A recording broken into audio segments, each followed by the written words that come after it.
Good morning sir. Biju Menon ஒரு corrupted காப்பு. அவருக்கும் அவர் பையனுக்கும் பல பிரச்சனைகள் இருக்கு. ஒரு பொண்ணு போலீஸ் ஸ்டேஷனுக்கு வந்து ஒருத்த மேல கம்ப்ளைண்ட் கொடுக்கறதுக்காண்டி பிஜு மேனனை மீட் பண்றாங்க. ஆனா பிஜு வந்து ஒரு நியாயமான போலீஸா நடந்துக்காம ஒரு சம்பவத்தை பண்ணி போடுறாப்புல. இன்னொரு பக்கம் ஜோஜு வந்து அவருடைய பொண்ணு ஒய்ஃப்னு ஒரு அழகான வாழ்க்கையை வாழ்ந்துட்டு இருக்காரு. ஆனா அவருடைய பொண்ணு திடீர்னு காணாம போயிடுறாப்புல. இப்போ பிஜு எடுத்துக்கிட்டீங்கன்னா பையன் கூட செட் ஆகாத ஒரு அப்பா. ஜோஜு வந்து பொண்ணுக்கு ஒண்ணுன்னா எந்த எக்ஸ்ட்ரீமுக்கும் போகக்கூடிய ஒரு அப்பா. இப்போ இவங்க ரெண்டு பேர் லைஃபும் ஒரு இடத்துல கனெக்ட் ஆகுது. வலது வசத்தே கல்லன் மனோரமா மேக்ஸ் ஓடிடியில் ரிலீஸ் ஆகிருக்கிற ஒரு மலையாள படம். ரொம்ப ஸ்பெசிஃபிக்காக சொல்லணும்னா ஜீத்து ஜோசப் படம். படத்தோட ஸ்க்ரீன் பிளே மோஸ்ட்லி விறுவிறுப்பாக தான் இருந்துச்சு. முக்கியமாக ஃபர்ஸ்ட் ஹாஃப் நல்லாவே போச்சு. செகண்ட் ஹாஃப் அங்கங்கே கொஞ்சம் டல் அடிச்சுது. ஆனால் பெருசாக எங்கேயும் போர் அடிக்கலை. ரெண்டு பவர் ஹவுஸ் பெர்ஃபார்மர்ஸ் படத்தில் இருந்தாங்க. ஒன்று பிஜு மேனன், இன்னொன்று Joju. Screen space wise Biju மேனனுக்கு தான் ஸ்கோப் அதிகம். அந்த போலீஸ் கேரக்டர் ரோலில் வந்து அவரை பல படங்களில் பார்த்துருக்கோம். அதனால அந்த ரோல் வந்து ஒரு ஃப்ரெஷ்ஷாகவே இல்லை. பட் ஸ்டில் அவர் பெர்ஃபார்மன்ஸ் வந்து சூப்பராக இருந்துச்சு.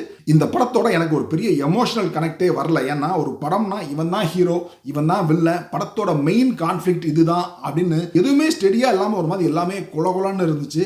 எந்த கேரக்டரை ஃபாலோ பண்ணுறதுங்கிற கிளாரிட்டியே இல்லை. படத்தில் யாருக்காவது ஒரு அநியாயம் நடந்துச்சுன்னா நமக்கு ஒரு சிம்பத்தி வரணும், அவனுக்கு நல்லது நடக்கணும், நியாயம் கிடைக்கணும்னு தோணணும் இல்லையா? அப்படி எந்த கேரக்டர் மேலேயும் வரல.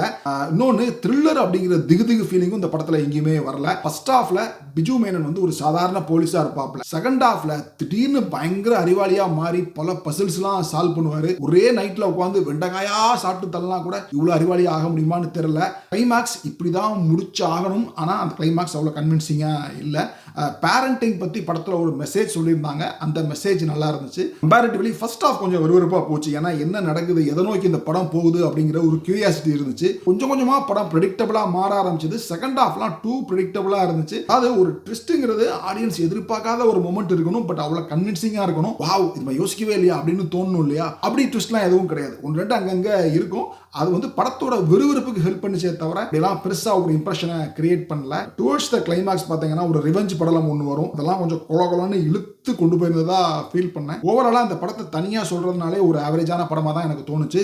அதுவும் ஜீத்து ஜோசப் படம் அப்படிங்கிற ஒரு எக்ஸ்பெக்டேஷனில் உட்காந்தா ஒரு பிலோ ஆவரேஜாக தான் நான் ஃபீல் பண்ணேன். இது என்னோட ஒப்பீனியன் தான், ரிவ்யூ கிடையாது. நீங்கள் பார்த்துட்டு சொல்லுங்கள். இந்த மாதிரி இன்னொரு படத்தில் மீட் பண்ணலாம்.